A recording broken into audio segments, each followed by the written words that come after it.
Good morning, ladies and gentlemen. This is Talking Point on WESN, your content capital. WESN, the only station in the nation that broadcasts in HD television with a difference. And unfortunately, my co-host is not able to join us today, but we are joined today by our Friday commentator. We have Miss Janelle John Bates, attorney at law. Good morning. Good morning. Good morning, Sean. Nice to be here. So, of course, with Talking Point, the first thing that we start off with every day is the daily review.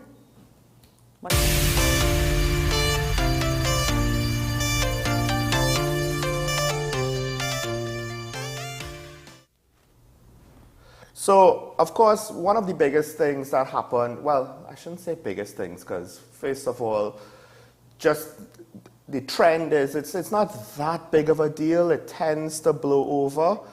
It does happen quite frequently, and it is somewhat alarming, and that is, of course, the Prime Minister has COVID again. This is, I believe it's the fourth time. Yes.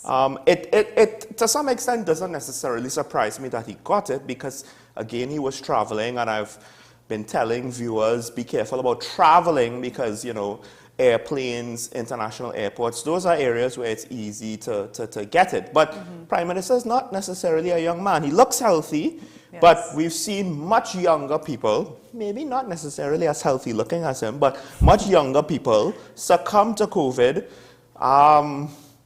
It's supposed to be less dangerous. Now, is there any sort of concern he has COVID again? Risks to his health? I was a bit concerned. So first I would like to start off in wishing our Prime Minister speedy recovery. But he's a veteran anything now, fourth time with COVID. Yes. But it cannot be good for his health, especially at his age. I believe he celebrated his 72nd birthday last year to be contracting COVID so many times. But he's a resilient man. He has shown himself to be resilient in all facets. So I wish him a speedy recovery. Do you think that it might come a point in time where maybe it should be considered, because he's taken to the forefront of a lot of our international engagement and negotiation, and we'll get into that in the next segment more fully, but he's taken a much more active role, yes, it seems, with regards to TNT's international business, and that, of course, necessitates travel. Yes. But perhaps, you know, should there come a point in time, you think, where he maybe should rein that in, let the ministers go and worry about his, you know, I need to live to see retirement? Well, a leader leads from the front. And Dr. Rowley is not a man who's shy in taking the lead in that way. He's not a man who is shy in, you know, mentoring and showing the way for his younger colleagues. But it seems that he's making these business trips in relation to energy in particular. And as was revealed in the conference yesterday, he's the co-chair. He was named co-chair in terms of energy in the region, you know. So I think he's taking his responsibility as the co-chair in that regard very seriously, and I believe that is why he has been making, and I believe Minister Young even alluded to that, you know, he indicated, look, you've been seeing us making many trips, and we have been doing that to fortify the regional approach to the oil and gas sector, and I think that's a positive thing. And I believe the Prime Minister is also an individual who believes in the science. I believe that he would pay particular attention to the advice of his doctors. So I think if his doctors recognize that this is taking a toll on him, they would tell him so, and I believe that he would take the appropriate advice. So if he's going, then I believe he believes he can go. That's one thing where I might have to disagree with you. From what I understand, politicians, they say doctors make the worst patients. I would hazard, I guess, politicians come a close second. I know politicians in TNT make the worst public relations clients. That's what it seems to me from that perspective. Yes. Very few, far too many snafus that seem too basic to me. Just in general, I understand to some extent why. So I'll disagree with you on that one. I'm not too sure. If he and to be fair, if he thinks it's important enough, one could say, if you believe that he's a good leader, and I think he's a decent enough leader. I right? think he's a good leader, yes. You think he's a good leader? I think he's a good decent leader. enough leader. Yes. I say that because I have things that I need to deconflict in order to reach your point. I'm not, Well, so it's I didn't not the say he was final perfect, judgment. huh? Right. And no man is perfect. But to be fair to him, Yes. he seems driven on this, so I think it's a case where he might actually drive himself beyond what would be recommended for him to do. I am confident that because he has said it time and time again in the COVID-19 news conferences we had over the pandemic. Listen to the science, believe the science, listen to the advice of doctors. That is something that has been drilled into us.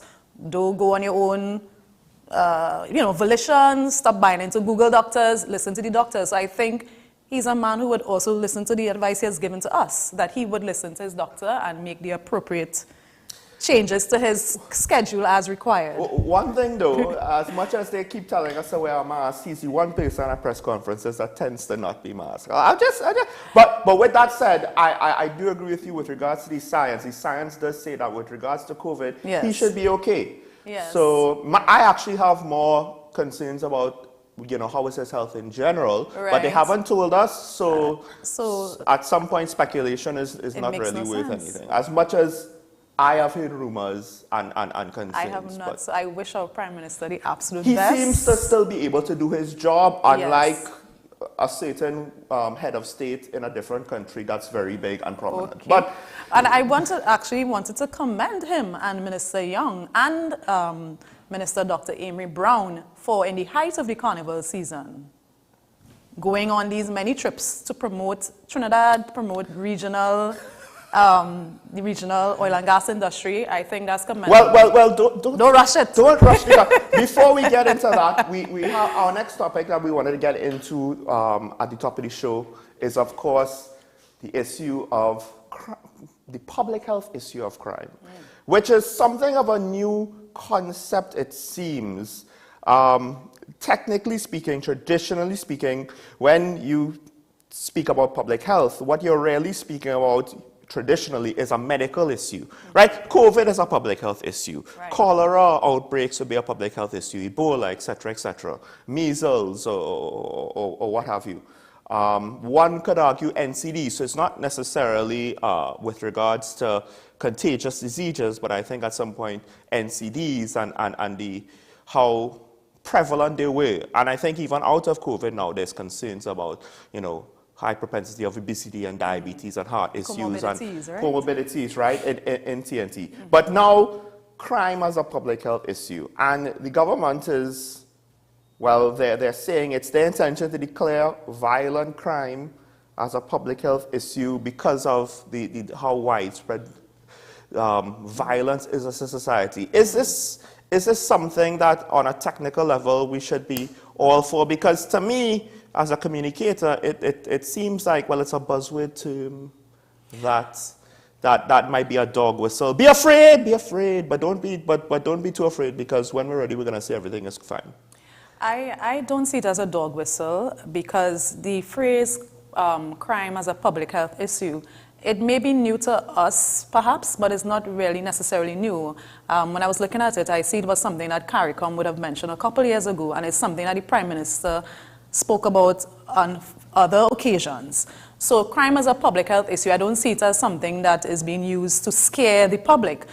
I am still looking into the phrase and what it really means, and I can see the analogy though, because crime is something now that is not, before we would say it's limited to certain areas or particular type of people. Crime is affecting everyone in this country, either directly or indirectly, and in that regard, I can see it as a public health issue. Well, speaking of that, I was actually able to find something from 1998. This is from the National Library of Medicine. Yes. I'm not too sure how. I think this is more like a doctor or a group's theory or proposal, not necessarily like a consensus. Right. But I believe this is a published paper. The abstract is more or less saying crime is a public health issue. It shares common causes with ill health, common causes, right? Particularly poverty, fear, violent crime is itself a major cause of anxiety, right? So it's looking at community development and lack of resources, as well as, I guess, how the impacts of both are similar. Not just the death, but the stress and the consequences of yes. crime is and similar then to how much other symptoms you might get, how badly might impact public health. Of course, there's the low-hanging fruit of, well, you know, the death rate of any major issue is going to draw attention. So I think this is an issue that is worth exploring. It would perhaps help if, instead of saying crime as a public health issue, just making the bold statement, there's a development of it, there's a discussion, a public discussion on the issue. But then and the Prime Minister did indicate at the beginning of the year that one of the things he intends to do is to have a public discourse on crime, and that's something I am looking forward to. But why kind of try to describe, because essentially you're kind of changing how you describe a crime issue. Right. You're using a term that might be a bit more, if the concern is crime is out of control, and that's what I think a fair amount of citizens believe now, whether rightfully or wrongfully. Yeah. Because the murder rate is not the only type of crime, it's not the only indicator. It's a major indicator. But the thing is, though, by saying it's a public health issue, you could say that it's bad without saying, well, crime is out of control. So is it in a way to try to cover up or try to get people, try to move the situation forward, move the conversation forward, but without admitting, well, things are bad? No, I don't see it as that. Anything that's a public health issue, to me, is a clear indicator that it's bad. But I think the framing of it as a public health issue is to also encourage us to view it as all of our problem, an issue that we all have to try to address in one way or the other, be it if you witness a crime, say something, if you know there's someone in your family engaged in criminality, and we hear criminality, we always think, well, is it blue-collar crime? We always think violent crimes, but as you said, there are crimes on many levels, white-collar crimes. So it basically is encouraging all of us to think of crime, what are the root causes, what can we do? And it's a way for us to also understand that crime has a multi-facets to the root cause of crime. As you said, going to family and so forth. So that's why I think we're looking at it in that way. I think that's the root cause. But as I said, I would like to hear more on the issue from the Minister of National Security and those who specialize in that area to see where we are really going with that discussion. Who specialize in crime fighting or law enforcement or public health or both? Because because therein lies the question. Right. Will you be bringing in public health officials now to help find the solution? But because really and truly the solution will still come back to the same group of people for the most part, I think.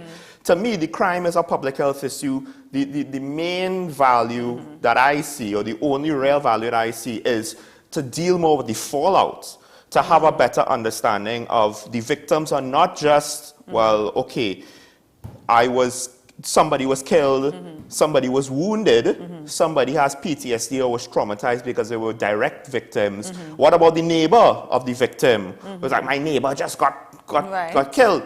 I have a friend, he had to leave where he was living because two doors down from him, it was a gang assassination. And he was like, I can't live when I have to be home before sundown. It's just, it's too much stress, and then, you know, I have no flexibility in my life because I'm working, I have to travel back home, I'm racing back to get there before 6 o'clock. Like, this doesn't make sense. Yes, and then you're in prison for the whole night. So so those aspects of it, like crime could affect, you know, what about the family members of the victims with the loss? That's why I kept saying crime, it is all of us thing, all of us being able to all of us experiencing it, and all of us being able to address it in one way or the other. So as I said, I would wait for further information, clarification, and I wait for the public discourse, and I also wait for the symposium to hear the outcomes of the CARICOM symposium on crime that is supposed to be held here in April. So speaking about that, should we view crime also not just locally but regionally? Because there is a lot of focus now is being put with regards to guns coming from the United States. The low-hanging fruit is guns coming from Venezuela because the borders are porous. I don't know what you think about that, but I think that is accepted. I think we all acknowledge that our borders are porous. But the interesting thing is, and I think that what we have seen actually does to some extent support this. It's not as though we're seeing truckloads of guns coming from the south. What we're seeing is very modern looking weapons, which I don't necessarily expect out of Venezuela. Unless maybe they go from North America or Europe to Venezuela and then to us. But we have been told that, well, the guns are coming in through legal ports of entry. I've even seen one case on National Geographic where, you know, I think it was about 3 guns. I think it was mainly handguns intercepted off of a carry-on bag on a flight bound to Piarco, right? They named the TNT. Right. So is it that we really, the problem at some point, if we don't address it regionally, it'll be an uphill battle to try to deal with the leaks? Well, at the recently held 44th meeting of CARICOM heads, right? That was basically one of the major things that was discussed. And they have apparently all the heads have agreed that crime is a regional issue. It's not isolated. It's not limited to only certain countries, Trinidad and Jamaica. It's something, and apparently the Bahamian Prime Minister, I believe, was very vocal about it and very vocal about where the guns are coming from. We don't manufacture guns in this region. They are coming from out of the region, and a call for those who manufacture guns to also perhaps, yes, they have a right, as I say, in America to bear arms, but as was said in the meeting, there's no right to, I guess, transport or traffic in these arms. So it is something that has already captured the attention of regional leaders. And okay, so I had a last question, but we're out of time on this. We have to take a break. When we come back, we'll get into the meat of what was said yesterday with regards to the post-cabinet press briefing. Stay tuned. This is Talking Point on WESN. Janelle John Bates, Sean Michael Small. We'll be right back.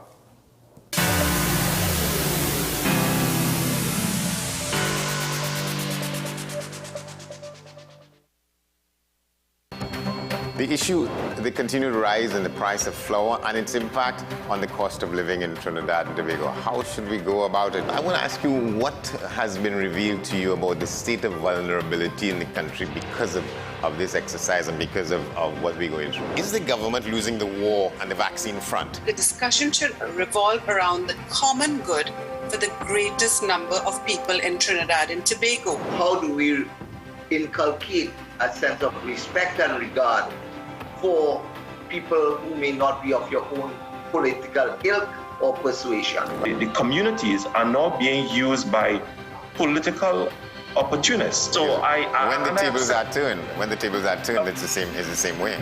Okay, this has been 10 Questions. I'm Andy Johnson, and we'll see you next time.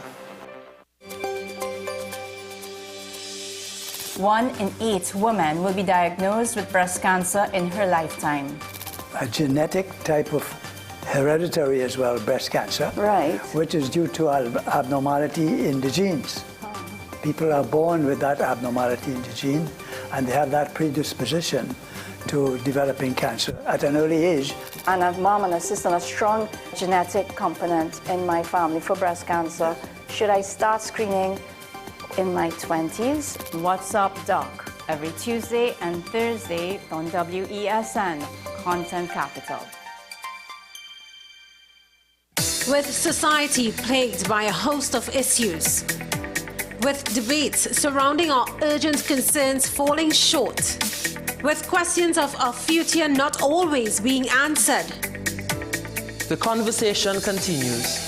Join me, Kemuel Pascal, as the voice of the youth comes to life. We will confront the controversial topics of today's world to gain answers that are key for a better tomorrow. 1 and 1 with me, Kemuel Pascal. Wednesdays at 10 a.m. Only on WESN, Content Capital.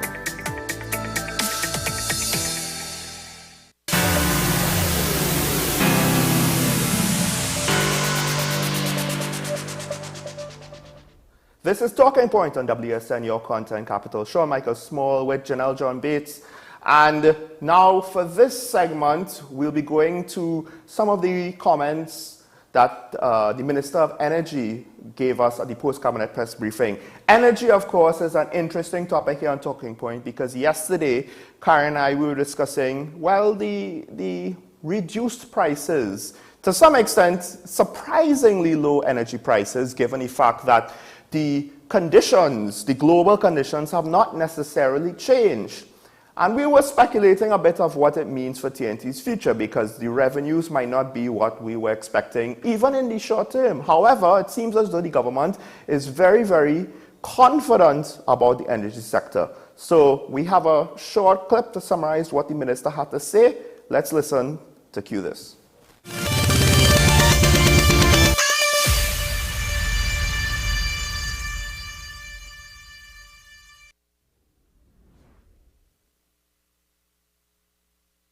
We have the strength in the region to really become one of the super forces in the world of hydrocarbons, that is oil and gas, and we are prepared to lead from the forefront in collaboration with our neighbors and our partners. There are 3 jurisdictions in the region that have the land size as well as the population size to pursue renewable projects off of the bat. Jamaica, the Dominican Republic, and Trinidad and Tobago. Our concern is how do we engage the rest of the region? How do we engage projects that, as we say, may not be bankable on a typical scale for the rest of the region, some of the smaller islands. And I'm pushing them really, and I think there is interest in can we look at, with some of our smaller CARICOM neighbors, development of certain projects and then cross-island the power supply. And in particular, this is where we're calling upon Guyana and Suriname and even the available resources in Venezuela with Trinidad and Tobago. If there's that collaboration, we can utilize the gas and we can produce LNG, for example. So you have some of the other jurisdictions looking at can they use LNG for regasification to supply their own power grids, as well as provide ammonia, methanol, which we know are some of the cleaner sources of carrying clean energy and green energy. So these are the conversations, and I'm really pushing for us to move beyond conversations into projects. And I have to say, it has been picking up momentum, which is why I'm going to re-engage with the energy experts out of the US State Department in a couple of weeks in Houston. There was an interpretation of what President Maduro said. And as the Prime Minister did point out in one of his previous speaking engagements, President Maduro did not single out Trinidad and Tobago at all. We have been in contact, constant contact with the President Maduro government at the highest levels, including with the President himself. You would recall that way before there was a Russia-Ukraine crisis, we had pursued the development of the Dragon field. 2018, we had negotiated a term sheet. We have a commercial term sheet, so that doesn't stop Trinidad and Tobago's development. Now, with respect to the 2-year OFAC license, the OFAC do not grant waivers or licenses for more than 2 years. So that is the longest that they will grant a license for obvious reasons, because it is really a waiver from sanctions. We are in continuous conversation with US Treasury and in particular OFAC, and we don't see that as an issue. In fact, in the conversation that I had with the United States government officials on the morning that they were going to announce the grant of the OFAC license, this was one of the main discussion points between us. And we are entitled to apply for renewals, etc. And they said, do not worry, because this is the longest we can grant. We see that you've applied for 10-year, and whilst we're prepared to consider, unfortunately, the OFAC doesn't grant for longer than 2 years. Understand there's always a lead time from discussions, from projects, to be able to actually construct and to get it going. They're looking at a smaller refinery. I don't see it at all affecting Trinidad and Tobago and the ability for someone to come in with the right proposal to restart the refinery in Trinidad and Tobago. As I said, even at the conference, I had a number of serious persons come up to express interest. But what I've done is we've set up a TPHL, a body of experts that are supposed to process these proposals, so send it into them, and then the process of processing it to see if any are really realistic. The Minister of Finance and myself are in constant discussion as we monitor fuel prices. The government had promised that if fuel prices go down, the benefits would be felt at the pump, and we're constantly calculating and seeing how it evens out. So I can tell you that is under active consideration. One of the things we successfully negotiated on our price of gas, as I've said before, is a basket price of gas. So where you're seeing Henry Hub go down to certain lows right now, fortunately, we are still getting the benefit of that basket indice by getting some Asian, some European pricing on our gas, etc. So that is, of course, Stuart Young just after the cabinet meeting, where he said he just came from Venezuela. That was his second trip to get the tail end of the meeting, to then do the press briefing. Yes. And he is expected to go again. I believe it's either the second week or the second weekend in March. I can't remember off the top of my head. But he is expecting a third trip to Venezuela, as well as his trip to Houston to engage with the United States. So the government seems to be very much still thinking that energy is important to TNT. It's important enough to be the primary thing. He said that he used the term taskmaster. He said the Prime Minister is the taskmaster and has been very much engaged with energy and involved with energy. And he's right. Karen did give the Prime Minister kudos for how he handled the Venezuelan migrant crisis to then further the negotiations for the Dragon deal and for further collaborations with Venezuelan energy. Yes. The whole migrant legal side notwithstanding and the practicality of taking in migrants aside. So my thing though is the one thing that I didn't necessarily hear was with regards to, well, what will our potential reduced revenue translate to? He did talk about at the end there with regards to the price of gas, so hopefully we could see that. And also, to be fair, the Dragon deal, even when energy prices were low, this was something that was seen positively, I think, at that they were negotiating from before, as he pointed out. So with that, all of that said, I want to ask you, what is your main takeaway with regards to what he has stated in the government's position? How are you happy with it? Are you confident with what he said? I felt hopeful.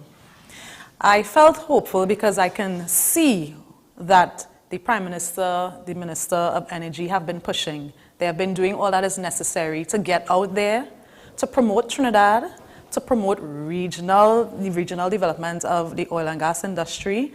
And I think if you keep knocking, the door will open. So I left, after hearing the conference, I left hopeful. You left, okay. But, and I understand, it's interesting that this is one of the areas where we're definitely seeing work done. We see work done by Dr. Emery Brown, by Minister Young, and by the Prime Minister. Himself. Ironically, when Mia Motley gave her speech with regards to the financial security situation, and the Prime Minister was there, and other situations like that, some people were like, well, why is he even there? Or what does that have to do with him? But he is, I believe, like the main CARICOM person for the energy. On energy, yes. With regards to the American committees. Yes. Mia Motley does financial. Yes. And Irfan Ali, President of Guyana, does food security. Yes. So he actually has a very active role. And vested interest in this. But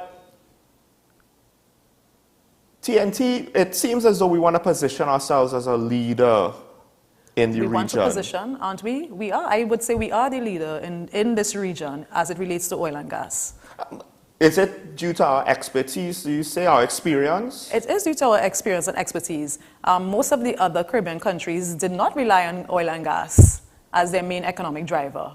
They relied on tourism and that sort of thing. That has, because of where we are and how our country is, let's be honest, we don't have all the nicest beaches here. Tobago aside, Pigeon Point, Stowbay. So we really could not rely on tourism in the way the other Caribbean, Swansea and San, in the way other Caribbean countries have.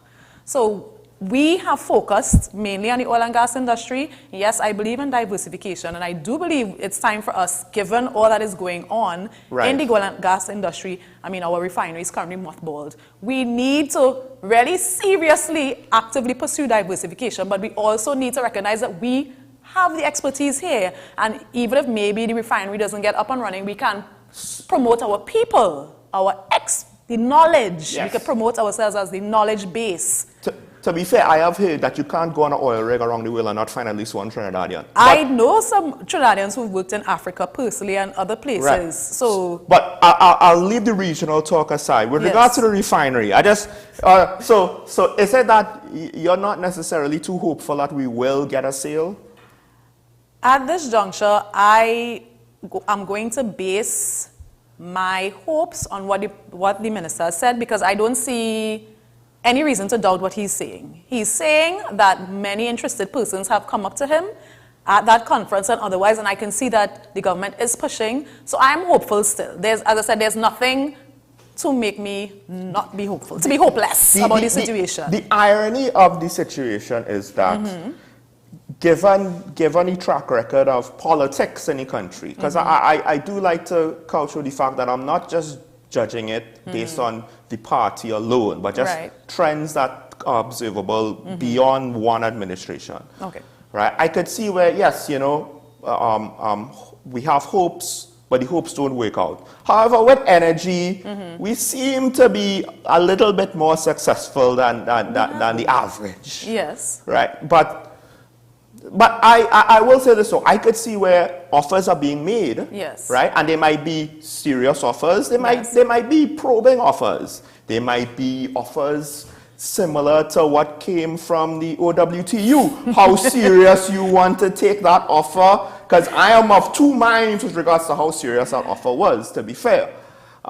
Maybe it was. Maybe I'm not entirely decided. So don't jump on me for leave it to the being viewers then to make their opinion on the OWT offer. But with the international offers, we don't know who gave it, so we don't necessarily know, you know, how really. And I don't even know if Minister Young necessarily knows how hopeful it is. But he is just saying that we have offers. He said that they have set up a committee to evaluate the offer, so he's not just going to talk to the person then and there and make an assumption. There are procedures in place to make proper evaluations, and I appreciate that. It shows me that we are serious. We have a panel to really investigate all offers. One of the things they are looking at is with regards to the potential buyer should have access to an oil supply. I think that's one of the things oil that he supply was... and be able to undergo an economic analysis of and renovate the... So, but I think it's interesting that he said the oil supply. So it's not as though they're just looking to dump it on anybody willing to throw money at it without a proper plan for having it running. You have to have pride in your thing. Come on now. Well, it won't be, technically, will it be ours? Aren't we selling it? Yes, but... So, but back to the regional point.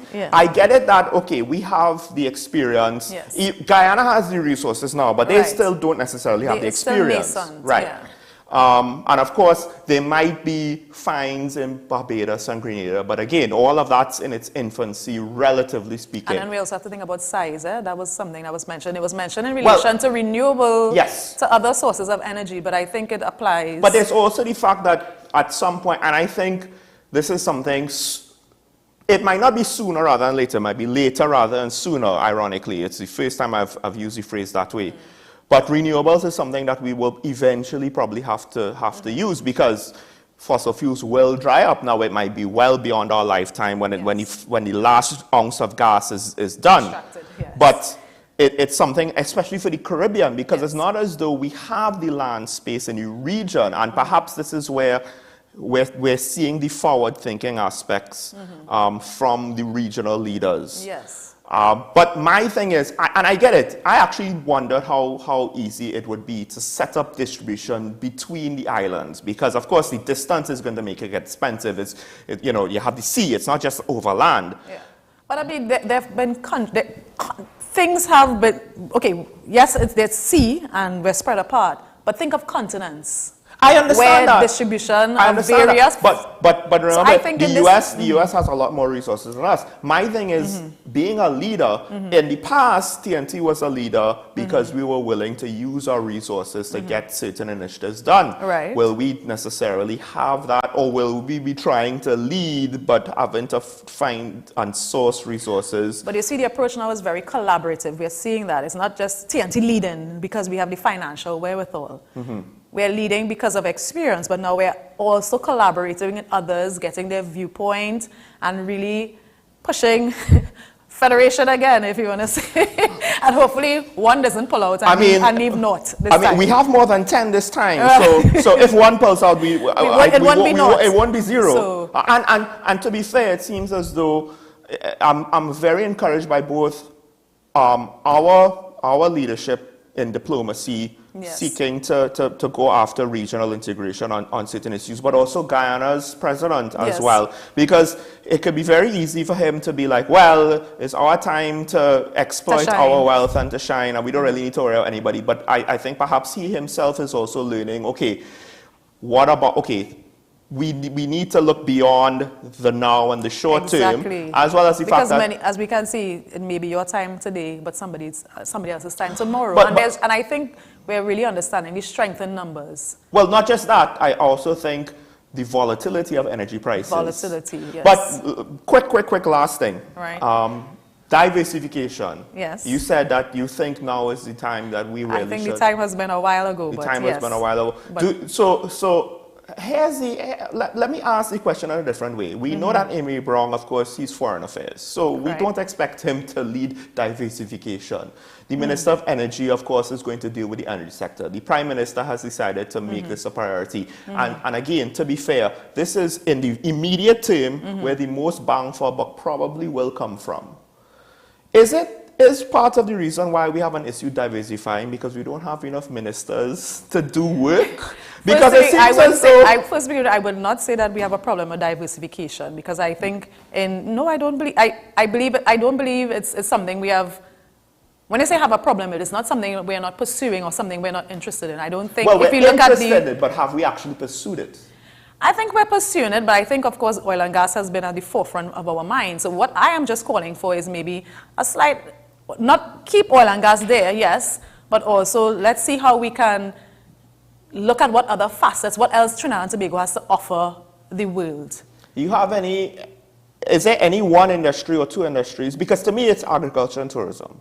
Is there any one or two? It's tourism, but I would say again, I don't think we can compete with our fellow CARICOM members in terms of the sun, sea, and sand. I think we can compete with them in terms of cultural, so tourism in that sense, promoting our different festivals. We just had the Mother of All Carnivals, for example, and that brought in others. So that's how I would, and in terms of nature. And I'll get into this afterwards. I wouldn't necessarily call it a flop, but I wouldn't call it the Mother of All Carnivals either.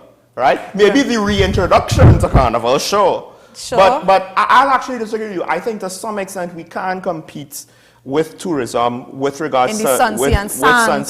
I think we can. I think one of the main issues, though, is that we've never really had to push anything outside of oil and gas. We literally, probably unintentionally, right? And that's how this works. We just fell into the trap of Dutch disease where we realize this is more profitable. So we'll put the resources in what's more profitable. But in the very long term, right? Even in the long run, it might have made sense at the time. But in the very long run, obviously, there are ultimately limitations when you put all your eggs in a basket that is finite. There is only so much in the ground. But we are more or less out of time. Miss Janelle, John Bates, I'd like to thank you for coming. Thank you again for having me. So we will be seeing you, of course, regularly, folks. And I don't know what else I could, I have to see this diversification topic. We're probably going to have, we're going to have a lot of disagreements over this. That's fine. I'm just warning you. That's what makes the world go round. Different opinions, once we respectfully express them. All right, folks. So Ms. John Bates has to leave us. But when we return, I'll get into some of the more interesting commentary by other political leaders in the nation of what's been happening in TNT. Stay tuned. This is Talking Point on WSN HD, your content capital.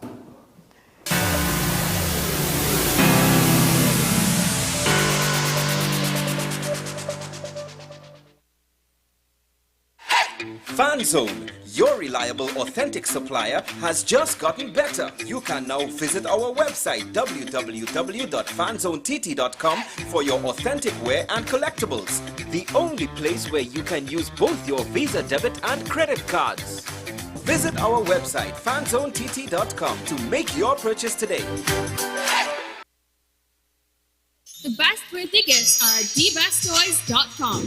Shop for the best brands you love at the best prices. Like VTech, Leapfrog, Fisher-Price, Play-Doh, Hot Wheels, Barbie, Cocomelon, LOL, Baby Alive, Crayola.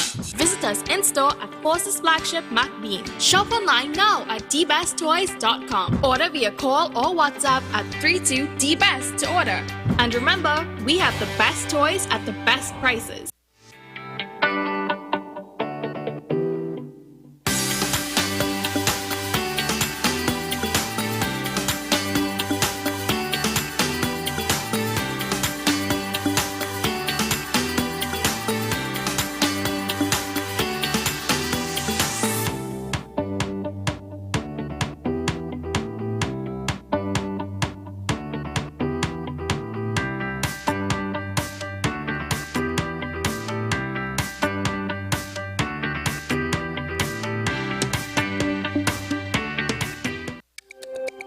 Every word, every line, every paragraph depicts a real moment in someone's life. A father, a sister, a mother, a brother. We at Newsday are dedicated to you, the people, and through independent, unwavering journalism, strive to always bring your stories to life. Because your stories are more than just words. Newsday, independent and credible. I am Rondell Donowa, attorney at law and host of Strictly Legal on WESN Content Capital. Strictly Legal is a legal program geared towards informing you, the public, of your legal rights, responsibilities, and remedies. So be viewing Thursdays 10 a.m. to 10:30 a.m. Is it politics? What is it? Is it that nobody cares about sports? The kind of support that sport used to get in the past is no longer here. The thing is, taking a knee doesn't mean that that's the only thing you're doing on it. Right. Taking a knee along with other stuff. Samantha, what are you looking forward to when you return home to Trinidad and Tobago after winning the title? Thank you very much for speaking it into existence. Is there no pressure on Nicholas Paul? It makes me more motivated to work hard and to go out there and rep the right and black. Why are we sending a team to the Winter Olympics? There are a number of Trinbagonians who are in the diaspora and have grown up in winter sport. It's an opportunity that the Trinidad and Tobago Olympic Committee will not close the door. I also believe in the players that we have. Once you can motivate the players, you can get the best out of them.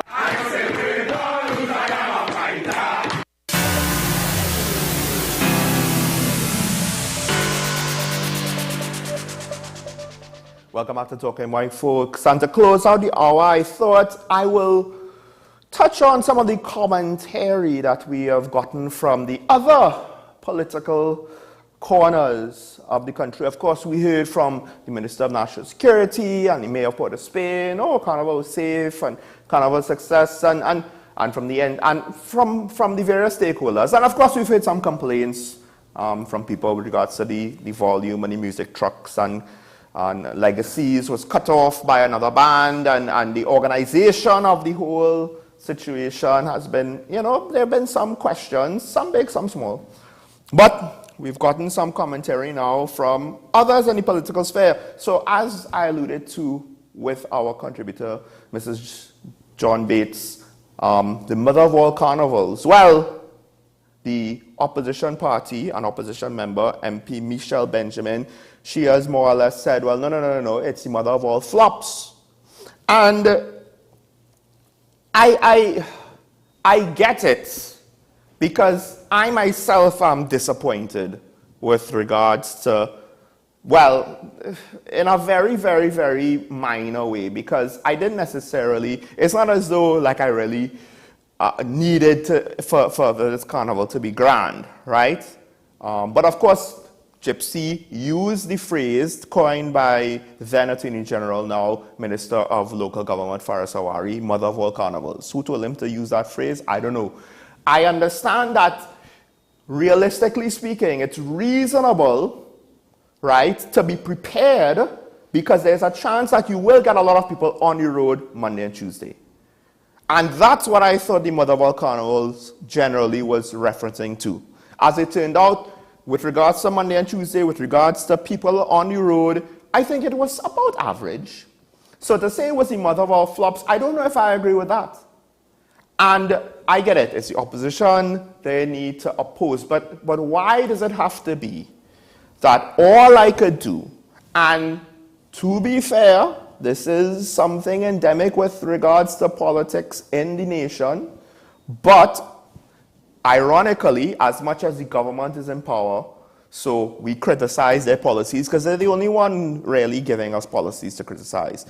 When the opposition opposes for opposing's sake, they're in opposition. It's their job to kind of, that's the only tool they can set is how to be critics or watchdogs or to be the checks and balances on the government. And if their MO is to more or less almost always be complaining and criticizing to the most extreme they could take it, I have an issue with that. I have an issue with that because it leaves you no room to maneuver. It leaves no room for any sort of bipartisan negotiation. It leaves no room for us coming together to get important work in Parliament done, even with things that technically they agree on. And generally speaking, with regards to politics, a good amount of issues, politicians from either side of the aisle would tend to agree on this is a problem, it needs to be solved. They might disagree on the details on how to solve it, but I don't know if we're going to get that in TNT if we're going to have something quite like this. Now, this is a very small example, but I'm using it to highlight the point, right? This is not the end of the world that she said it was the mother of all flops. It's a very small example. But again, is it really a true statement to make? I think it was an average carnival. It might have been disappointing to some because of it. Certain areas of the country, rural areas, they didn't have much of a carnival. Tobago, the carnival numbers per se did not necessarily seem that high. But that's just Tobago Carnival. I think it's a bit more volatile in that respect. And the trends wax and wane. But I don't think to say it was a flop. I think Carnival was decent enough for the most part, and I'm not concerned about Carnival moving forward. And I think that's only things, with regards to just participation, yes, I had criticisms with regards to certain aspects of Carnival. But that doesn't mean that I'm going to agree that it was a flop, right? The things that I had criticisms of generally, and that Karen had was looking towards the future on how it could grow because it seemed as though we're capped. The growth has been capped because how we run it, how it's operated, the environment that is supposed to facilitate the private ventures, all of these things are not really optimized to keep growing, to keep things improving. It's kind of, again, it's an average carnival, right? We've seen this before, for the most part. It is what it is. Are we content with it staying at this level? I think that's the question that we have to ask, because as Mrs. John Bates said, diversification is something that we do need to look at the end of the day.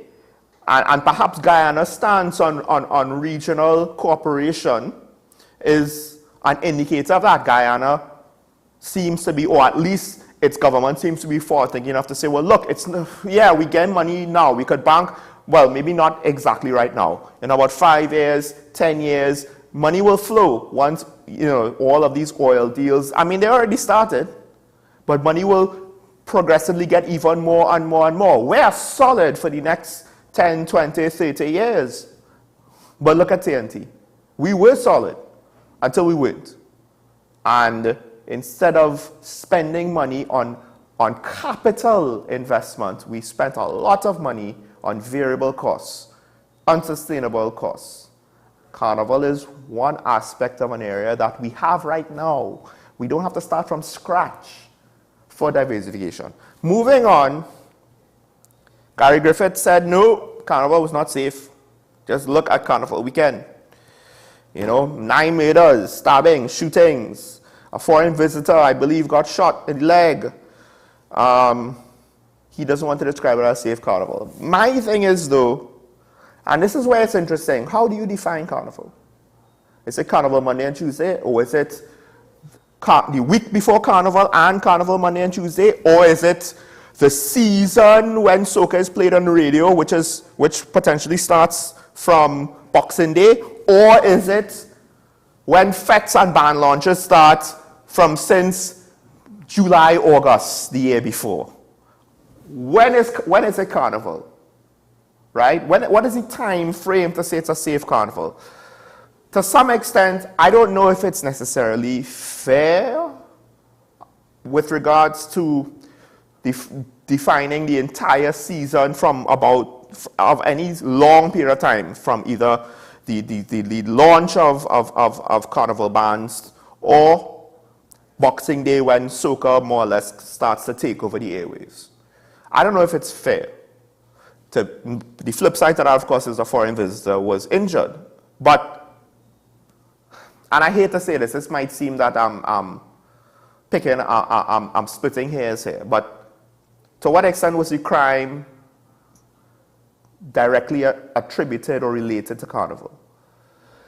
And to be fair to the national security of the country, Carnival Monday and Tuesday was safe, and that was the main concern. To some extent, some of these acts of violence might have happened whether there was a Carnival Monday, Tuesday or not. And I think that therein goes the point where it's not necessarily a Carnival problem, it's just part of the general crime problem. The flip side of that is perhaps maybe too much emphasis was made upon dealing with Carnival Monday and Tuesday. But what about the ongoing crime problem, which is going through the Carnival season, which is a concern in the Carnival season, when there's volatility with regards to people's desires for spending money, for going out, for potentially having risky behavior because they're drinking more, they're out later at night. Maybe they're out in places that they're not necessarily, they don't frequent, to go to some fete somewhere in the west, somewhere in the east, somewhere in the south, who knows? So I'm kind of half and half on this one. I think it just kind of all depends on your perspective with regards to what was safe. And I think ultimately speaking though, some of the things that the former Commissioner Guy Griffith has said, I don't know if I agree with.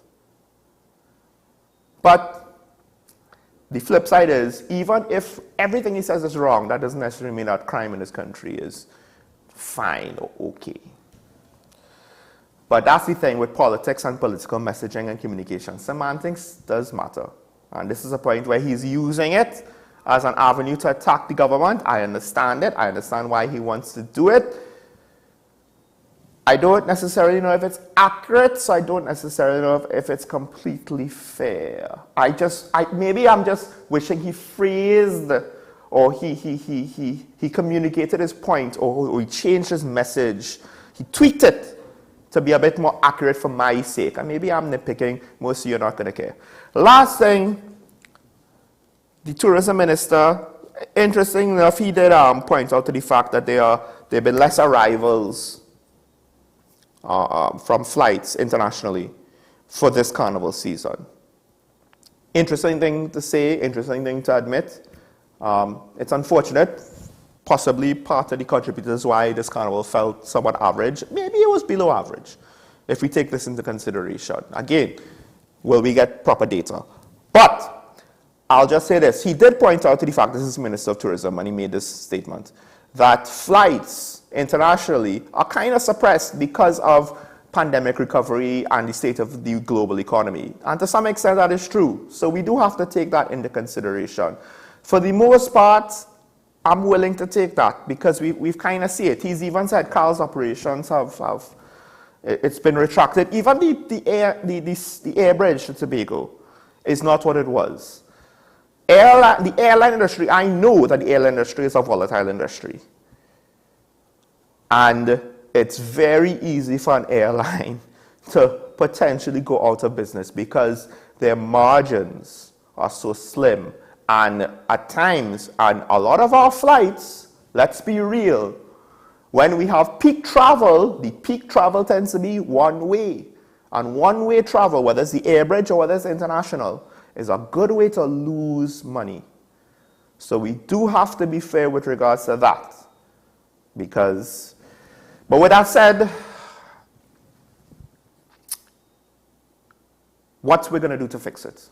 Because we can't just say it's a fact of life and try and live with it. But I'm willing to take what you say, Minister of Tourism, and accept it. What you're going to do about it, though, so that it's not repeated. Because this one-way demand is a problem, and, you know, it'll be nice to hear some ideas for a solution.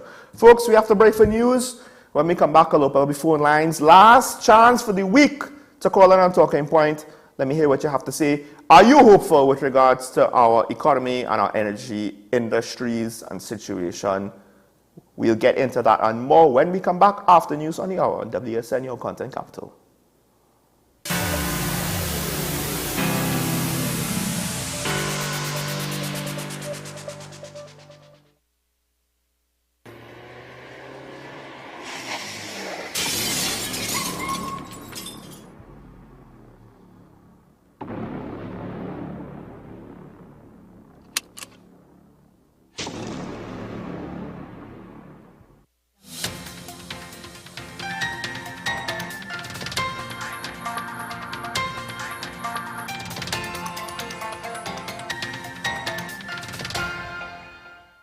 Here's your WESN News on the Hour. I am Denise Martin. Thanks for joining us. Here are the headlines.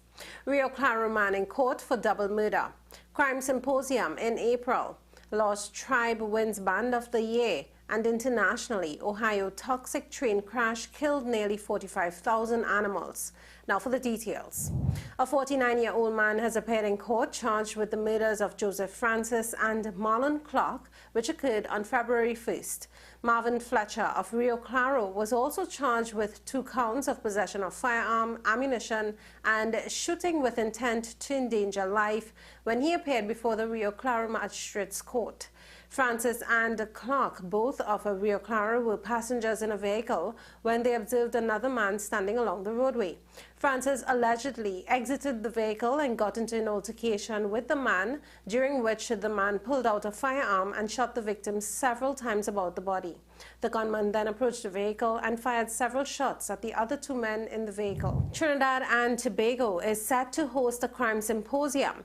This was revealed at the post-cabinet briefing yesterday, where Foreign and CARICOM Affairs Minister Dr. Amory Brown said the symposium is set to take place in April. Coming out of this focus in April, we anticipate that both domestically here and right across the region, we will be able to mobilize many more important stakeholders, including, of course, the private sector, to participate more fully in the suppression of this threat. The Lost Tribe has won the large band category in the 2023 Parade of the Bands, with K2K Alliance topping the medium band category. Lost Tribe's presentation won 1,303 points, while Ronnie and Caro Mass Band came in second with 1,257 points. Showtime Carnival cupped third place with 1,213 points. In international news now, nearly 45,000 animals have died as a result of a toxic train crash this month in an Ohio town, environmental officials have said. The figure from the Ohio Department of Natural Resources updates the initial estimate of 3,500 animals dead after the 3rd of February derailment. The toll was all recorded within a 5-mile radius of the crash site, officials say. Cleanup efforts continue in East Palestine amid a federal inquiry. Well, that was your news to the hour on WESN. I am Denise Martin. Thanks for watching.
Welcome back to Talking About, ladies and gentlemen. Of course, the phone lines are open. Last chance to hear from you, the viewer, this week. We spoke a lot about energy this week.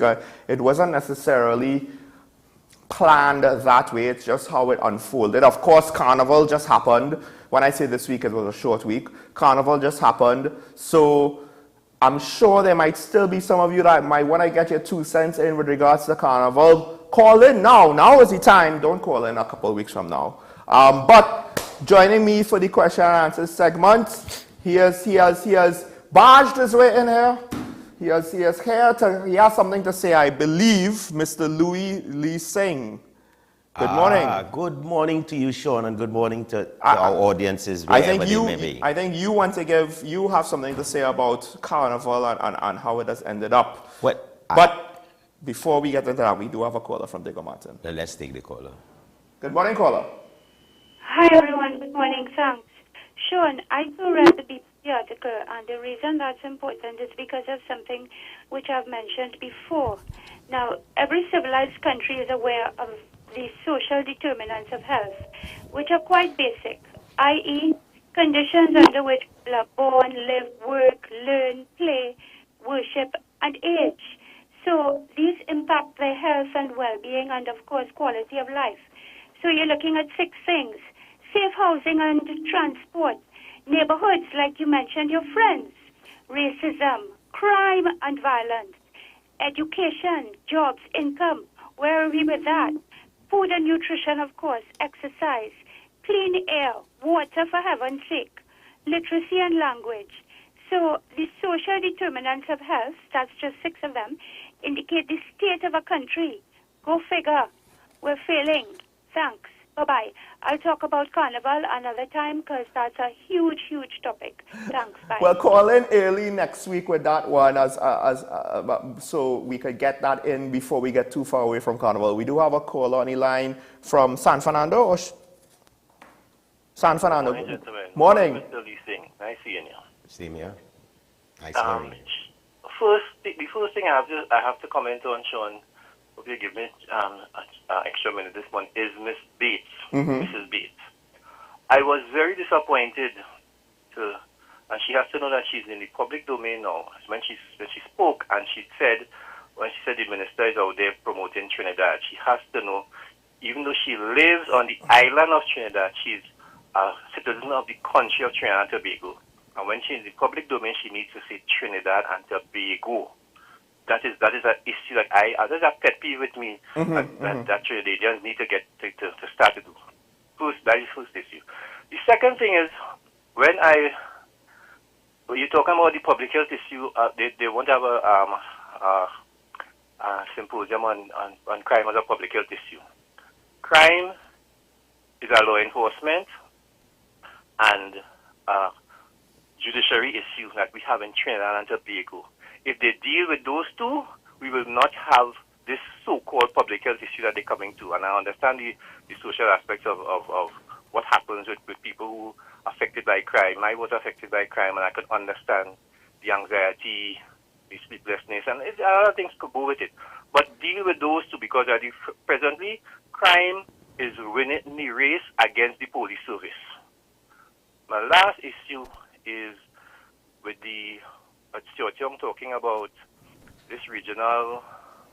He alluded to a regional push to integrate energy within the CARICOM space, and when he talk about pockets and moving, probably say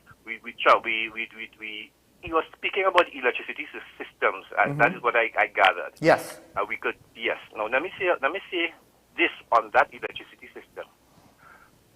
Most of the islands in the Caribbean use on the generating system. They use a generator called Watsilla. Watsillas can use liquid fuels and gases. They can use fuel oil, diesel, CNG, LNG. So they're easy convertible. Now, I'll give you something personal here. I have tried since 2017 to get small quantities of LNG to move up into those markets.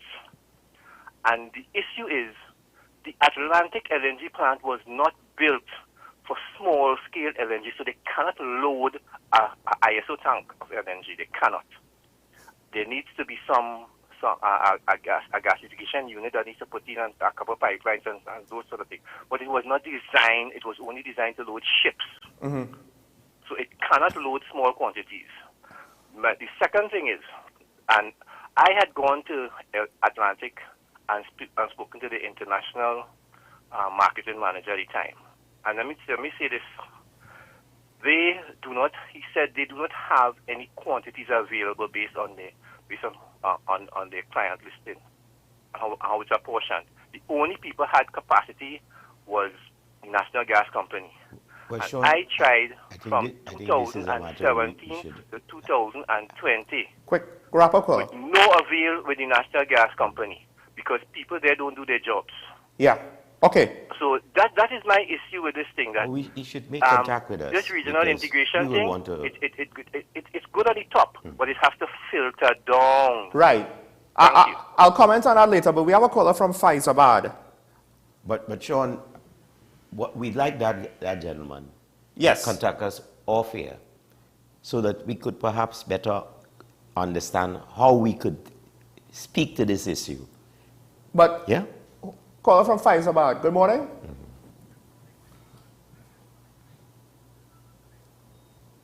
Morning to you. Sean, I know Calypso is messaging songs.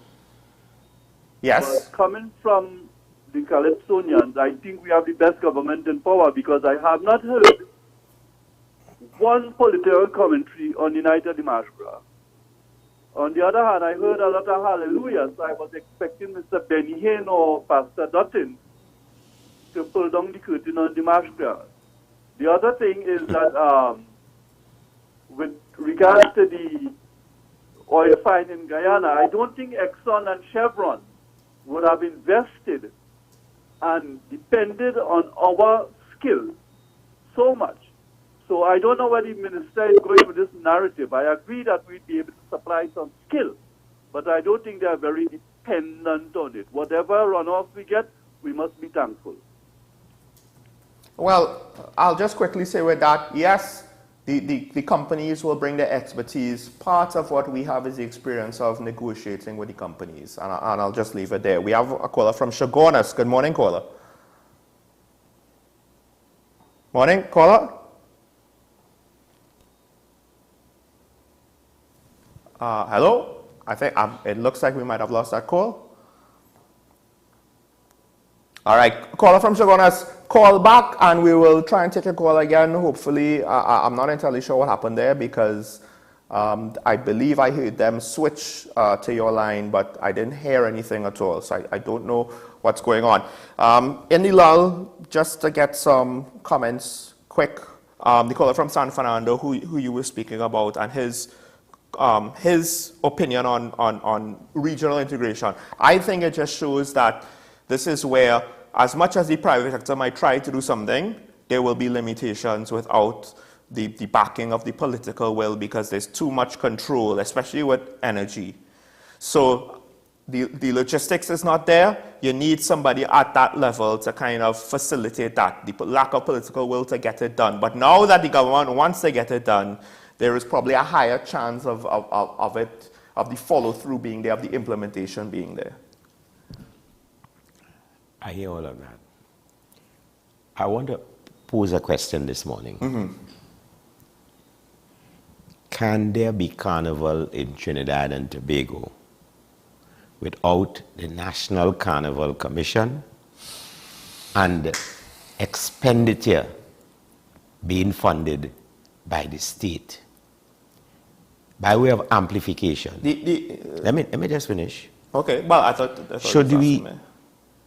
have we arrived at the point where promoters, FET promoters, and there are many, varying sizes and what have you, who are generating a lot of revenue tax-free, and band leaders who are generating a lot of revenue tax-free? You ever see VAT on a receipt from the carnival bands? Well, I've never. Right. And so the question is, the responsibility for organizing the bare bottoms should be that group of people, entrepreneurs in the society. Let them organize the carnival, let them pay for the routes, let them determine what routes it was, and the state merely be a support to it. So instead of spending $146 million to host carnivals, we take that $146 million and put it into some serious compulsory national service. We are at a point where we have to address the challenges that confront us. The thing is, to answer your original question, do we need the NCC? And I think the answer to that is no. Okay. Right? Should we have no government involvement? Or should government involvement be so limited as to just supply what it can only supply? Or I don't think so. Oh God, if we feel that carnival must be all over the country, I don't agree with that. I do not agree with that. But I will say this, I will leave that to the various communities. Hold on, so but I'm saying to you, sort yourselves out. But if we have to have carnival, let's say like in Blanchisseuse or Toko, the state should have some minor involvement in terms of funding it. But in the context of funding the big carnival here in Port of Spain, I think that should be the promoters. I think part of the problem is exactly how is the money being spent and for what? Because from what I understand, part of what the NCC does is they put on events which are not always successful, right? With that said, I do think that there will be certain requirements for the government to be involved, even in Port of Spain. And I don't know if I want to leave it to the promoters in its entirety. No, let me put it this way. Let me make the point very clear. The Soca Drome, is it a success? Well, I would imagine so for the intention. Do you think it was more successful than the Savannah? I'm not sure. I think that would very much depend on how efficiently they got bands through on the stage. We have to work out in our heads what it is we want out of carnival. Well, exactly. We have to work out what is the goal, what is the main objective. Well, we have a call. I think we have Shagonas back. So let's take the call. Good morning, caller. Good morning, gentlemen. Morning, morning. The point I was making is that the Pigeon Point people never restrict access to the beach. Many of us used to walk along from the Swallows and go to the beach. The problem in Pigeon Point is they then went to interfere with paying tourists. Now, Carmen was right in that there's some people enjoy these beach boys. And I know some of them used to leave and come every year to Tobago to meet those guys. But those are not the ones who went in Pigeon Point. The people who went in Pigeon Point did not want that type of harassment. And that was the point I made. And there was no restriction on the beach. You could have gone to the beach anytime you want. But you couldn't leave on and go to Pigeon Point people land. Any questions there? No. By one thing, before you leave, I think they did try to put up more barricades to prevent people accessing the beach, bypassing the payment checkpoint. So that's the only thing. But I do believe, I agree with you, where you should have had the right, if you just wanted to go on the beach, maybe not use the facilities. That's a whole other kettle of fish with regards to the legality of that. Right? But if you wanted to use the beach, you put your towel on the sand, pay for your drinks at the bar because it's paid for, you're paying for it. But I didn't understand why I had to pay for the privilege to just be there. But why are we making a fuss? When Five Islands was started in Sharkville, people can't go to Sharkville in Chagaramas now, which was one of the popular, safe beaches for ordinary people. But was it popular in recent times? Sharkville was always, in fact, there was a common talk about people who used the facility. Okay. That used to be the beach for the Africans, and the Indian people used where the boardwalk is. Okay. All right? They have locked off a whole beach. Well, No, but I don't think that it is a direct comparison. It is a comparison. It is a comparison, but I don't think it's a direct you see, comparison. the PNM government was founded on this thing about no beach rights. In other words, nobody had any right to the beaches, that the beaches were public, and that people from wherever could come and access a beach. There are places now that you cannot access. And the people who really use the beaches down the islands, Scotland Bay and what have you, were always the gentry, the people with money in their pockets, deep pockets. This society is going backwards in every which way. Well, in all its nakedness. But that is the evolution of so Carnival. I want to pose the question again. Can there be Carnival in Trinidad and Tobago without the NCC on the one hand, but more importantly, without the vast expenditure of $100+ million, almost $1.5 million by the state, by we the people? What are we getting in return for it? This is a society. When you look at the Carnival, hold on. When you look at the Carnival, Carib, for example, Carib beer. What do they put in the Carnival? Let me finish, make a point. What does Carib put in the Carnival in the context that the only beers you could buy in Trinidad is Carib beers, Carib products? And the list goes on and on. If you see 20 vendors, if they have 100 booths around the savannah, all 100 selling Carib products. All over the country's Carib products. The same goes for Angostura and rum products. I understand that. You follow? And let me make another point about Carnival. Why? These are the questions I must ask this morning so that people will understand where we are as a society. Nobody could put up a sign in the city unless it is, and this is law, unless it is approved by City Hall. You realize how many huge signs went up all over the country. And the question must be asked, did local government benefit from that? Did anybody pay to put up those signs? They did not. Did the NCC collect money on those signs? If they did, it is illegal. It's a sign in the city. All signs to be erected in the city must be approved and compensated. But you're indirectly answering your own question there.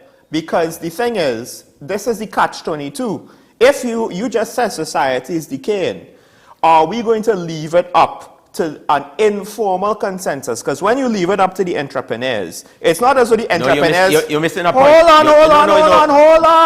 on. It is not as though the entrepreneurs have some council where they will come together and make decisions. They will each do what will benefit them. See, you are assuming that I would leave it up to them. Well, who will you leave it up to then? They will have to form themselves into an association. Even then. Hold on. Even then. And the question is, do bands pay anything to the state to use the streets, to use the parks, to use the water that is available, to use the toilets that are available, to play mass? Well, they don't use the toilets that are available anymore. They have their own trucks. No, that cannot satisfy 5,000 players. The trucks cannot satisfy 5,000 players. Let's be real. I want to say to you is this. Nobody has taken this carnival or is prepared to do the work, to dissect it, and to say, listen, look, I want band leaders and promoters to do well, but they must render to Caesar the things that are Caesar's. Yeah, but it can't be. You're going against your own argument here. No. Do we want to get the government out? Because if we get taking the government out, then... Hold on, Caesar is the tax collector. Right. So what you're telling me about get the government out? Yeah, the government has never been in. The government does not collect what is due to it on all these things because the government is archaic. It's caught up in a time zone. To some extent now, I guess. There are no bright people in government. You ever see any bright people in government? They're there all the time. They just get Where are they? Where are the bright people? They're at the lowest level before they leave. Where are the bright people in government? But I want to tell you the bright people in government. The point. Ebony has a song about bribing in this country. Well, and there so, you go. and so you, Well, you are forever paying a bribe for a service that should be provided by the man who is taking the bribe from you. But again, this is to some extent how society works. So the point I was trying to make was, How does society work? You're saying it's decaying, right? No, but how does it work? The thing is, I have seen this before, and we spoke about it this week, I believe, or at least we were supposed to, when we were talking about the trajectory of Carnival and the environment, right? I will go back to the Marshall example. Please don't kill me. It is just an example. It is not a perfect example. But the environment that allows things to happen, because individuals will have their own interest in the private sector. Therein lies the dichotomy of why you do, to some extent, need the state to safeguard the rights of the general citizen. I'm saying to you, and unless you are now blind, and I know you are not blind, I know you are perhaps one of the more sharp minds we have anywhere in Port of Spain. I can't say outside of Port of Spain. I'm saying to you, where we are in Trinidad today with our carnival is that we, the people, are benefiting very little from carnival. I'm saying to you further that huge sums have been churned over by Fed promoters and by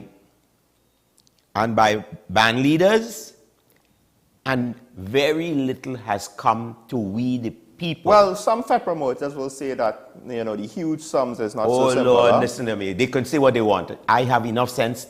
I have enough knowledge about promotions in the country. Well, right. But with that said, I get it. Maybe we should just tax VAT.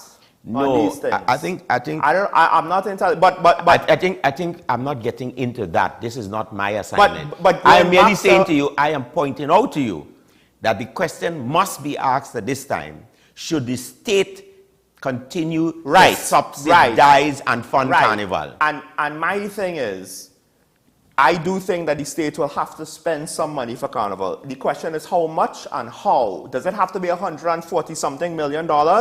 I don't know. This is all of the. This goes back to the fact that we don't have enough information as to how this thing is run. I continue to make. And not enough statistical analysis. I continue to make the point. With a proper route for carnival, that gives you that allows for about 12 to 15 bands to be on the route at the same time. Big bands, 5,000 member bands on the move, more beautiful, more spacious, and we wouldn't be spending huge sums erecting a carnival arena every year, which we take down on Ash Wednesday. And we lose steel for apparently more often than we know. Then, in addition to that, the question is, have we arrived at the point? Because there was a time band leaders really didn't make money, you know. And there was a time when the bands said something, the bands taught something. When George Bailey, who lived not too far from here, he lived, I think, on Powell Street. When George Bailey brought a band back to Africa, it was a whole history lesson unfolding in front of you on the stage. And that would have been followed by Harold Saldina's Salise Siam. And it was a whole history on another part of Asia. I'm saying to you, those were the days when mass meant something. What mass is now is mass, old mass, and no mass. Well, that's what we have. Yeah, but the thing is, at the end of the day, if that is what the population is, that's what they're voting for with their money, right? Hold on, I want to tell you something. One of the reasons why Singapore is number 7th economic nation in the world. It's a little country with no resources to the extent that it imports water from its neighbor Malaysia. Water comes in big pipes. Just as how gas comes, water comes to Singapore. They have nothing, but it's an economic firepower. Right, but hold why? on. But why? Because it's a disciplined. It is a disciplined society where people have not just that. Hold on, where people have not been told, listen, you could do anything. What is going on in Trinidad now? Not just that. listen to me. Well, first of all, no, you can't just do anything. In Trinidad, you could do just as you like. You could bare your bottom in the faces of a 3-year-old child, a 6-year-old child, and that has become acceptable. That has now become acceptable. The flip side of that is ease of doing business is an issue with this country. And that's one of the things that Singapore figured out. Oh God, you right? see, hold on.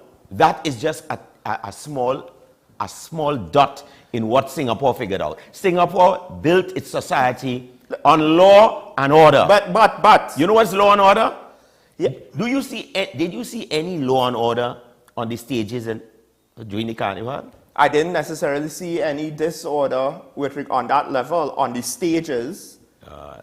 Well, you know, Sean, maybe your eyes were focused on the bare backsides. We have to go. But I will just say this.